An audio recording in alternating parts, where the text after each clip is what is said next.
안녕하세요. 32 나이로 짧은 결혼 생활을 마치고 이혼하게 된 여자입니다. 남편은 연애할 때만 해도, 아니 결혼하고 신혼생활 보낼 때만 해도 이혼은커녕 부부싸움조차 생각도 못할 만큼 저한테 잘해주던 사람이었어요. 저와 남편은 이제 막 회사에 입사했던 초짜 신입사원 시절에 서로의 지인들의 소개로 처음 알게 되었지요. 사회생활 막 시작했을 때라 매일같이 회사에서 혼나면서 자존감이 많이 떨어져 있던 시기였는데, 그때 기죽지 말고 힘내자고 화이팅 하다가 서로 친해지게 되면서 그게 연애로 발전하게 되었죠. 저희 친정집이 지방에 있고 저만 혼자 서울에 살고 있었어요. 당시 저와 남편의 연애 사실을 알게 된 시어머니가 제가 혼자 살고 있다는 사실을 알고는 저한테 집밥이 그립지 않냐며 밥 먹으러 한번 오라고 먼저 초대를 해주셨었죠. 그때 당시에는 양쪽의 결혼 이야기가 오갈 때가 아니었다 보니 남자친구의 어머니를 만난다는 것 자체가 부담스러웠습니다. 하지만 모처럼의 호의를 거절할 수도 없는 노릇이기 때문에 다녀오게 되었어요. 그날은 제 걱정보다는 그렇게 부담스러운 자리는 아니었어요. 우리 아들이 만나는 사람이 궁금해서 부른 이유도 있지만 또 제가 혼자 지내고 있다니 안쓰러운 것도 있어서 진짜 밥 챙겨주려고 불러낸 거니 긴장하지 말라고 하시면서 정말 상다리가 부러지도록 밥을 차려주셨습니다. 첫 방문 이후로 시어머니는 몇 번이고 저를 계속 집으로 초대했었어요. 그 덕에 저는 이미 결혼하기 전부터 시댁에 꽤나 자주 들락거리게 되었죠. 어떨 때는 시어머니의 과도한 친절이 부담스럽긴 했지만 그때는 막연하게 시어머니가 정이 많고 좋은 분이시구나 싶었고 감사한 마음까지 들었었습니다. 그러다 언젠가 시어머니가 저한테 이러더군요. 아들 하나만 있는 집이라 그런가 딸 하나 가져보는 게 소원이었다고요. 아들은 알아서 엄마 챙겨주고 어디 여행도 보내주고 그러는 맛이 하나도 없다면서 말이죠. 당신 평생 소원이 딸하고 같이 주방에서 밥하고 국 끓이고 반찬하고 하면서 친구처럼 지내는 게 소원이었다고. 그런데 이제 너가 있으니 딸이 생긴 것 같아서 좋다고 하셨는데, 딸이 아들보다 엄마 더 챙겨주는 거야 거의 일반적으로 사실이다 보니 그렇다 쳤지만 딸하고 같이 밥하고 반찬하고 그러고 싶다는 말은 솔직히 잘 이해가 안 되었어요. 저도 그렇고 제 주변에서도 엄마랑 어디 외식을 다녀오거나 여행을 다녀오면 다녀왔지 같이 반찬 만들고 그랬다는 사람은 한 번도 본 적이 없었거든요. 게다가 그때는 남자친구랑 한참 연애할 때긴 하지만 결혼 이야기는 꺼내본 적도 없었던 시기였는데, 챙겨주시는 거야 감사하지만 갑자기 시어머니가 저를 두고 딸이 생긴 것 같다고 좋다고 하니 안 그래도 부담스럽던 자리가 더 부담스러워졌었습니다. 당시 남편은 그냥 눈 딱 감고 엄마 하면서 맞장구 쳐주면 얼마나 좋아하시겠냐며 저보고 협조 좀 하라는 식으로 나왔어요. 하지만 제 성격상 그렇게는 못하겠더라고요. 제가 내향적인 성격인 것도 이유 중 하나였겠지만 아들 여자친구면 여자친구고 예비며느리면 예비며느리지. 갑자기 저한테 딸 노릇을 하라고 하는 게 거부감이 들어서 싫었습니다. 그때쯤부터 괜히 더 불편한 마음만 들어서 최대한 시댁의 발길을 끊었습니다. 하지만 그동안 잘해주셨던 것도 있고 제가 얻어먹은 것도 있다 보니 제 나름의 방법으로 시어머니한테 잘하려고 했었어요. 예를 들자면 계절마다 뭐 제철 과일 같은 거 주문해서 보내드린다거나 당시 남자친구였던 남편과 데이트를 마치고 나면 남편 손에 간식거리라도 하나 들려서 보내는 정도로 말이에요. 시어머니가 밥 먹으러 오라고 저를 불러낼 때마다 장소를 바꿔서 차라리 외식을 하자고 제안을 했었죠. 마음에도 없는 엄마 소리 들려주고 딸 노릇하는 것보다 이 편이 더 현실적이고 부담도 안 되었거든요. 쭉 그런 식으로 지내고 있던 중 남편이 먼저 저한테 결혼하자고 청혼을 해왔습니다. 저랑 결혼을 결심하게 된 이유라며 이런 거 저런 걸 말해줬는데 그중에 엄마한테 잘하는 모습이 보기 좋았다는 말이 있었어요. 그때는 제가 무슨 생각을 하고 있었길래 엄마한테 잘해서 좋다는 말을 걸러듣지 못했는지 싶네요. 제가 조금만 더 현명했다면 애초에 그 말을 들었을 때 남편이 찾던 건 배우자가 아니라 엄마 입맛에 맞는 며느리가 필요했다는 걸 단번에 알았을 텐데 말이에요. 아무튼 그 청혼 이후로 결혼 준비는 일사천리로 빠르게 진행되었습니다. 애초에 시댁에는 자주 왕래를 하던 상황이었다 보니 남편을 친정에 인사시킨 이후로 상견례도 바로 진행되었고요. 양가 형편이 비슷했는데 저희 결혼할 때 뭐 크게 하나 도와줄 만큼의 형편은 아니었습니다. 그래서 결혼 생활은 양가 도움 하나도 받지 않고 깔끔하게 저희가 결혼 전 모아놓은 것만 가지고 시작하기로 했지요. 사회생활을 거의 비슷한 시기에 시작했다 보니 다행스럽게도 저나 남편이 모아놓았던 액수가 비슷했어요. 누가 더 했네, 덜 했네 따지고 들 것 없이 그렇게 반반 결혼을 했습니다. 모자란 돈은 당연히 대출을 받았고요. 대출을 끼고 신혼집을 구했고 혼수는 일단 가성비 제품 위주로 장만해서 그렇게 결혼 생활을 시작하게 되었습니다. 시작할 때 언급했다시피 결혼하고 처음 3달 동안은 정말이지 이래서 결혼들을 하는구나 싶을 정도로 즐겁고 행복한 나날의 연속이었습니다. 제가 먼저 퇴근하면 먼저 퇴근한 대로 누군가를 기다리는 게 좋았고, 제가 늦게 퇴근하면 늦게 퇴근하는 대로 누군가가 제가 집에 오기를 기다려주고 있다는 사실이 혼자 살 때랑 비교했을 때 그렇게 좋을 수가 없었죠. 오랜 기간 학교와 직장 때문에 본의 아니게 저 혼자서 가족들과 떨어져 타향살이를 하고 있었다 보니 저를 반겨주고 제가 오길 기다려주는 사람이 있다는 사실만큼 마음이 따뜻해지는 게 따로 없었죠. 연애와 결혼의 가장 큰 차이점이 바로 이런 거구나 하고 생각했어요.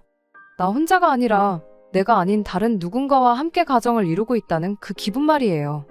앞으로 이렇게 매일같이 행복한 날이 계속될 줄 알았는데 어느 날 갑자기 시어머니한테서 걸려온 전화 한 통을 시작으로 모든 게 제 생각과는 반대로 돌아가기 시작했습니다. 그때까지만 해도 저한테 있어서 시어머니는 좋은 분이셨어요. 부담스럽긴 했지만 그만큼 결혼 전부터 자주 저를 챙겨주셨던 분이셨으니까요. 제가 나서서 딸 노릇은 하지 못하지만 시어머니는 저를 딸처럼 생각하겠다 했었으니 적어도 저는 고부간의 갈등이라던가 시월드 시집살이라던가 하는 것들은 저랑은 전혀 관계없는 이야기일 거라 생각했습니다. 혼자 사는 아들 여자친구 밥까지 챙겨주는 분이라는 이야기에 주변 사람들이 세상에 그런 사람이 어디 있냐며 시어머니 잘 만났다, 전생에 나라를 구했냐 하는 소리까지 듣게 만들던 좋은 분이었는데 알고 보니 그건 다 가짜고 본 모습은 그렇지 않았습니다. 어느 날 갑자기 시어머니한테서 걸려온 전화는 그야말로 앞으로 저한테 펼쳐질, 저한테는 없을 거라 생각했던 시집살이의 전조나 마찬가지였어요. 저희가 신혼집을 구할 때 둘 다 회사에서 출퇴근하기 좋은 곳으로 구한다고 신혼집을 시댁에서 조금 떨어진 곳에 구하게 되었습니다. 그전에는 남편은 시댁에서 어머님과 같이 살고 있었고 저 또한 시댁에서 그렇게 멀지 않은 곳에서 혼자 살고 있었거든요. 저희가 워낙에 결혼 전부터 자주 얼굴을 보고 지냈다 보니 결혼했다고 집이 멀어졌다고 해서 발길을 끊어버리는 게 매너는 아니다 싶어서 못해도 2주나 3주 간격으로 시댁에 방문하고 있었어요. 그 정도면 충분히 자주 찾아뵙는 거다 생각했는데 시어머니한테는 그 2주가 엄청 오랜만이라는 느낌이 들었나 봐요. 평생을 같이 살아온 아들 얼굴을 까먹을 만큼 말이죠. 시어머니가 저한테 전화로 물어오기를 오랜만에 우리 아들을 봤는데 얼굴이 아주 반쪽이 되어 있던 것 같더라며 저보고 내 아들 끼니는 잘 챙겨주고 있냐고 하더라고요. 그때가 결혼하고 3개월 조금 넘어가던 시기였는데 결혼 전과 비교해보면 남편이 얼굴이 반쪽이 되기는커녕 오히려 살이 많이 찐 상황이었거든요. 결혼식 때 사진 잘 나와야 한다고 저나 남편이나 급하게 살을 빼기는 했었는데 그 이후로 신혼여행 가서도 잘 먹고 집들이 한다 뭐 한다 해서 술도 많이 먹었고 그러다 보니 저랑 남편 둘 다 요요가 왔거든요. 특히 남편은 결혼 전에 입던 바지 몇 개는 배에 힘을 주고 입어야 할 만큼 살이 불었던 상황이었는데 갑자기 아들 얼굴이 반쪽이 되었다고 하시니 그냥 매일 같이 살다 떨어져 살게 되니 아들 걱정이 되시는가 보다 하고 넘겼어요. 저희 전에 없이 잘 먹고 잘 지내고 있고 살도 빠지긴커녕 너무 쪄서 고생이라고요. 시어머니는 탐탁치 않은 말투로 저한테 당장 냉장고 앞으로 좀 가보라고 하시더라고요. 냉장고 안에 반찬이 뭐뭐 있는지 읊어보라면서요. 마침 며칠 전에 반찬 가게에서 이것저것 사다가 냉장고를 채워놓은 지 얼마 되지 않았던 터라 냉장고에 먹을 게 또 한가득 있던 상황이었습니다. 저는 아무 생각 없이 시어머니가 시키는 대로 냉장고에 있는 것들 전부 하나도 빠짐없이 다 말해드렸죠. 그걸 듣고 나니 전화하던 내내 언짢은 말투로 통화하던 시어머니 말투가 뭔가 흡족한 듯한 말투로 바뀌었어요. 통화 말미에는 우리 아들 나가서 힘들게 돈 벌어오는데 귀찮다고 거르지 말고 꼭 아침밥은 챙겨 먹여서 출근을 시키라 한마디 하더니 전화를 끊더군요. 그때 기분이 살짝 쎄했어요. 제가 방금 무슨 말을 들은 건가 싶었죠. 안 좋은 예감은 틀리는 법이 없다더니 이건 앞으로 펼쳐질 시집살이의 시작을 알리는 신호탄과도 같은 사건이었습니다. 저희가 맞벌이를 하다 보니 집에서 따로 음식을 해먹지 않습니다. 냉장고가 가게 반찬들로 가득 차 있던 것도 같은 이유였고요. 직접 해먹는 게 좋은 건 저도 알지만 솔직히 식사 준비한다고 식단 짜고 장봐오고 음식하고 뒷정리하고 그런 거 신경 쓸 시간에 차라리 취미생활을 하거나 쉬는 게 훨씬 낫다고 생각하거든요. 그러나 중에 시어머니의 아침밥 이야기는 정말 의외였어요. 일단 남편이 아침밥을 전혀 입에도 대지 않는 사람이었거든요. 아침에 밥 먹는 시간이 아깝다고요. 밥 차리고 먹고 정리하고 하면 못해도 20분은 걸리지 않느냐고, 차라리 그 시간에 침대에서 뒹굴거리는 게 더 좋다고 오히려 저보고 아침을 먹지 말아달라 부탁했던 게 남편이었습니다. 그나마 저는 결혼 전에 혼자 살면서 아침을 간단하게 챙겨 먹었거든요.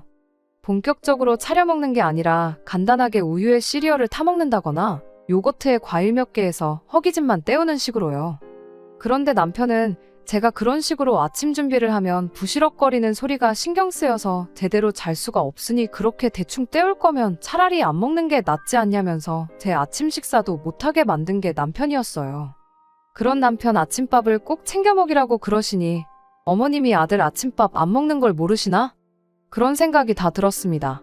시어머니와 전화가 끝난 후 잠깐 고민하다가 남편한테 그냥 대놓고 물어봤어요. 어머님하고 통화를 했는데 당신 아침밥은 꼭 챙겨주라신다고요. 남편은 그랬냐면서 별로 대수롭지 않게 여기더군요.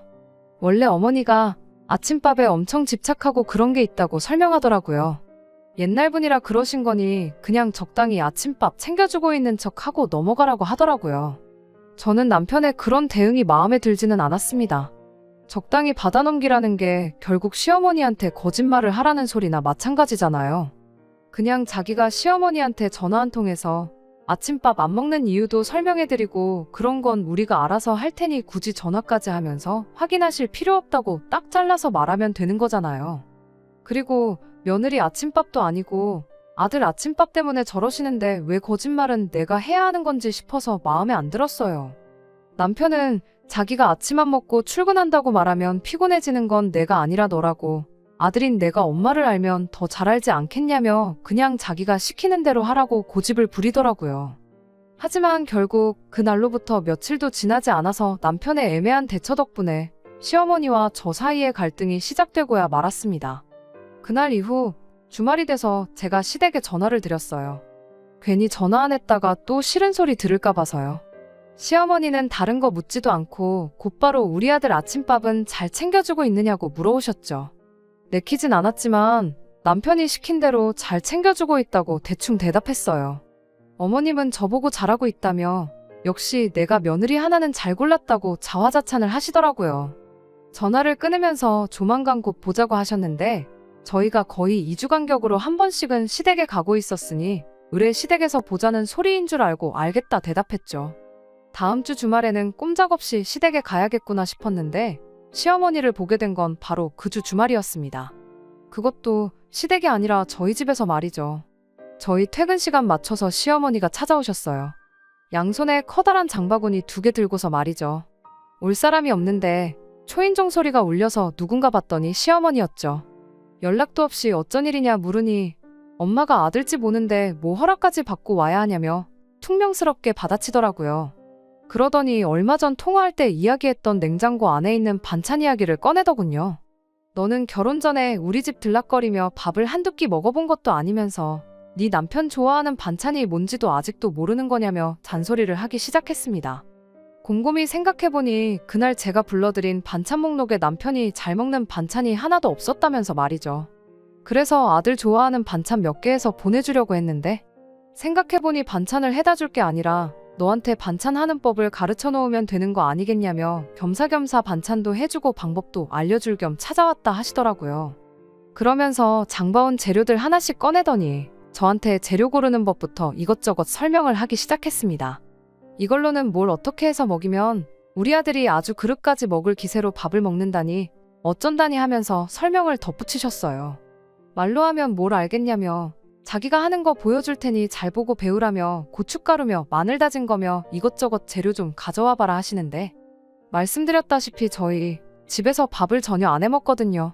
조미료라고 해봐야 간장이나 참기름, 소금, 후추랑 설탕 정도 정말 기본적인 거 말고는 아무것도 없다고 말씀드렸더니 시어머니는 이해가 안 된다는 표정으로 그럼 냉장고에 있는 그 많은 반찬들은 어떻게 한 거냐고 물어보더라고요.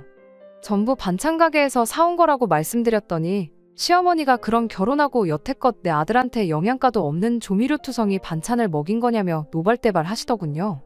시어머니 언성이 높아지니 거실에서 별 관심 없이 혼자 TV만 보던 남편이 제 편을 들어주면서 시어머니한테 한마디 해줬어요. 조미료 쓴다고 영양가가 사라지는 게 말이나 되냐? 그럼 음식 장사하는 사람들 다 망해서 없어졌을 거 아니냐? 사 먹는 반찬이 엄마가 해준 것보다 맛있는 것도 있다며 깐족대기까지 하면서 말이에요. 안 그래도 열이 바짝 올라있던 시어머니는 믿었던 아들이 편을 들어주기는커녕 깐족거리며 시비까지 걸고 있으니 더 큰 소리로 역정을 내기 시작하셨어요. 모자간의 말다툼에 제가 끼어들 이유가 하등 없다고 생각했고 남편이 나섰으니 알아서 잘 해결하겠거니 생각했는데 벼랑간 시어머니가 장바구니에서 대파를 꺼내들더니 그걸로 옆에 서 있던 제 머리를 내려치는 겁니다. 너무 경황이 없고 어안이벙벙해서 말도 안 나왔어요. 이게 지금 무슨 일이 일어난 건가 싶더라니까요. 세상에 대파로 맞아본 사람이 몇이나 되겠어요? 모르긴 몰라도 제가 세계 최초 아닐까 싶었어요. 대파로 한 대 맞았는데 제가 부처님도 아니고 거기서 평정심을 유지할 수가 없었죠. 그래서 결국 저도 시어머니한테 언성을 높이게 되었습니다. 시어머니는 내 아들을 어떻게 구워 삶았길래 평생 엄마 말에 말대꾸 한 번 안 했던 착한 애를 저 모양 저 꼴로 만들었냐며 아들이 깐족거린 것까지 제 탓으로 몰아가더군요. 저까지 같이 목소리 높여가며 한바탕 하고 있으니 남편이 일단 저는 방으로 피신시켜놓고 어찌어찌 시어머니 뜯어말려서 집에 돌려보냈어요. 어머님을 집까지 모셔다 드리고 온 남편과 이 상황에 대해서 이야기를 나눴는데 그러다 결국 저랑 남편도 한바탕 다투게 되었습니다. 따지고 보면 아침밥 일로 시어머니한테 거짓말을 시켰던 당신 탓 아니냐고, 그러니 어머님한테 해명 똑바로 하라고 한마디 했어요.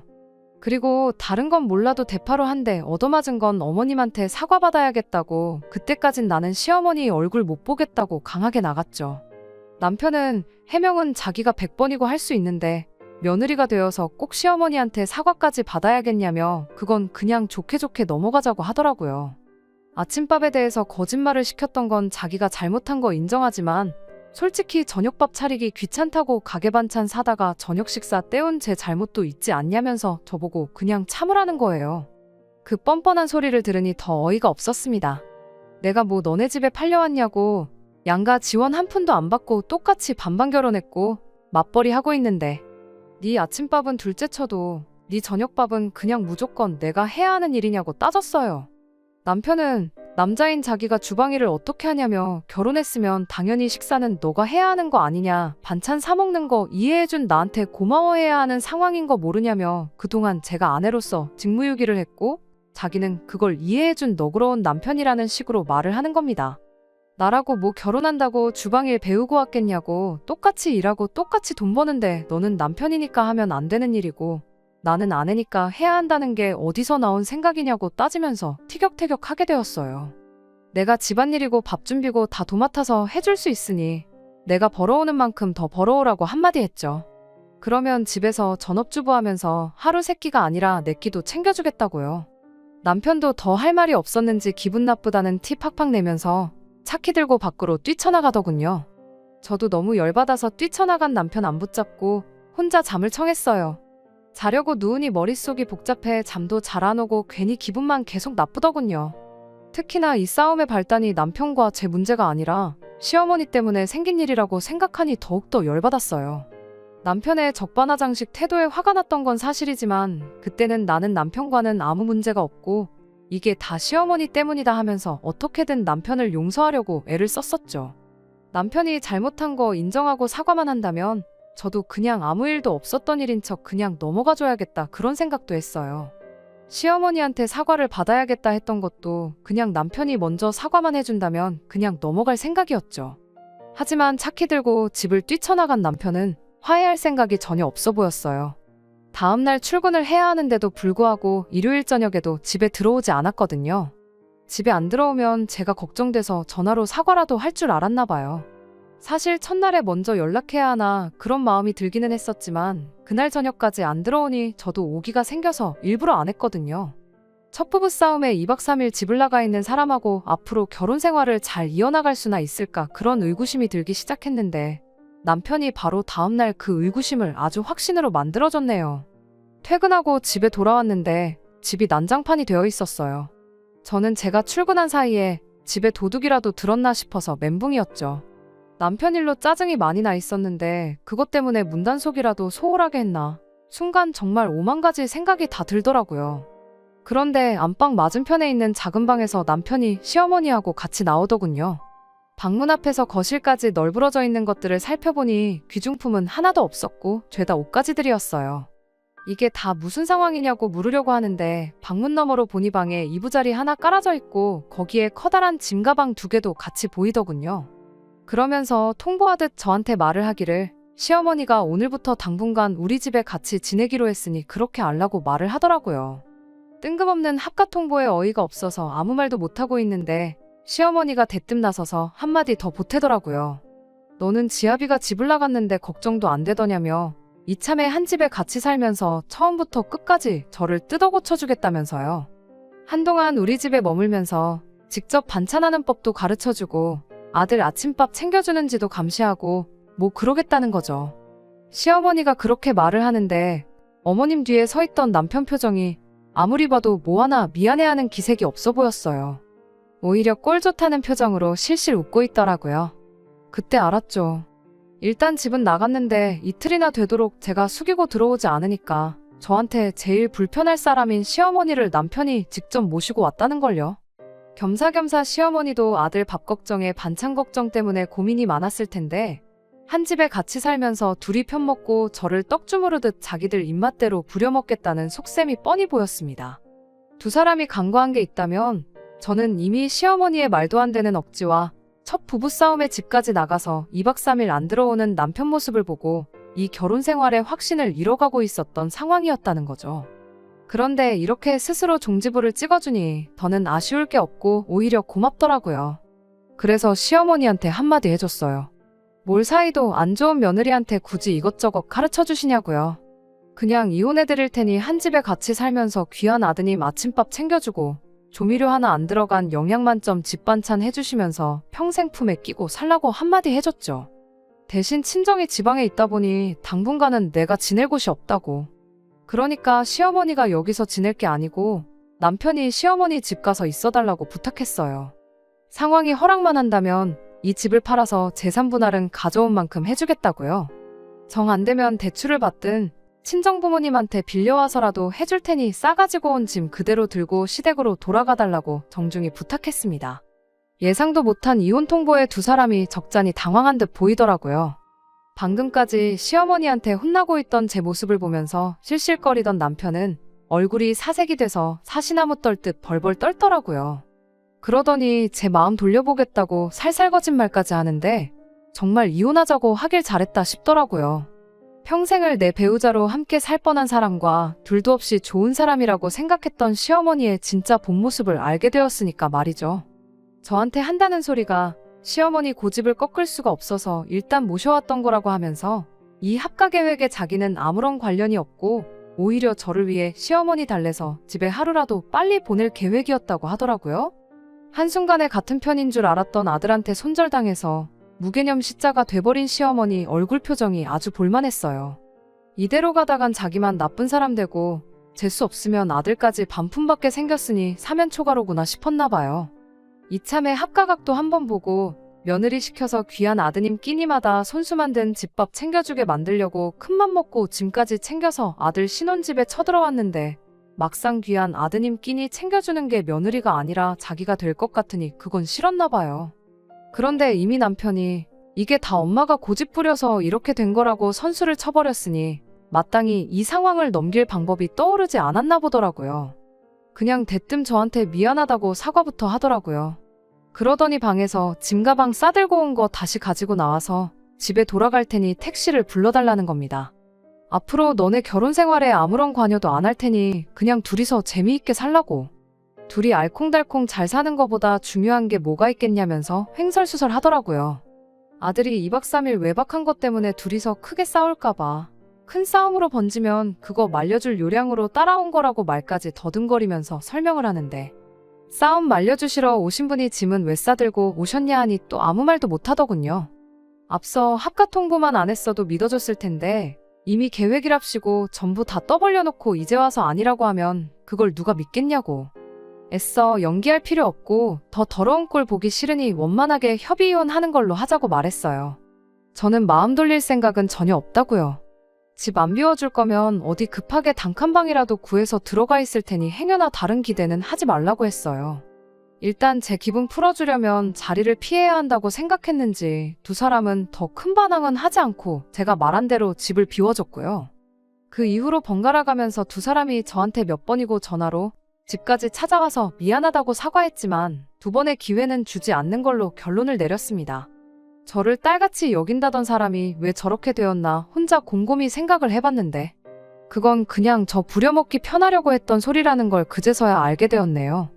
누가 딸한테 아들 새끼밥을 대신 차려달라고 시키겠어요? 애초에 저를 불러내서 밥을 먹였던 것도 하루라도 빨리 아들 입맛 시어머니 손맛 캐치시켜서 대신 아들 뒷바라지를 해주길 바랬던 거라는 것도 깨닫게 되었죠. 이혼을 하는 과정에서 정말 말도 못할 만큼 스트레스를 받았었습니다. 남편과 제가 처음 만난 게 서로를 아는 지인들의 소개였던 만큼 겹치는 인맥이 많았었거든요. 그들이 저를 어떻게 생각할지 그런 게 엄청 신경이 쓰였어요. 결혼하고 반년도 안 돼서 이혼을 하게 되었으니 말이에요.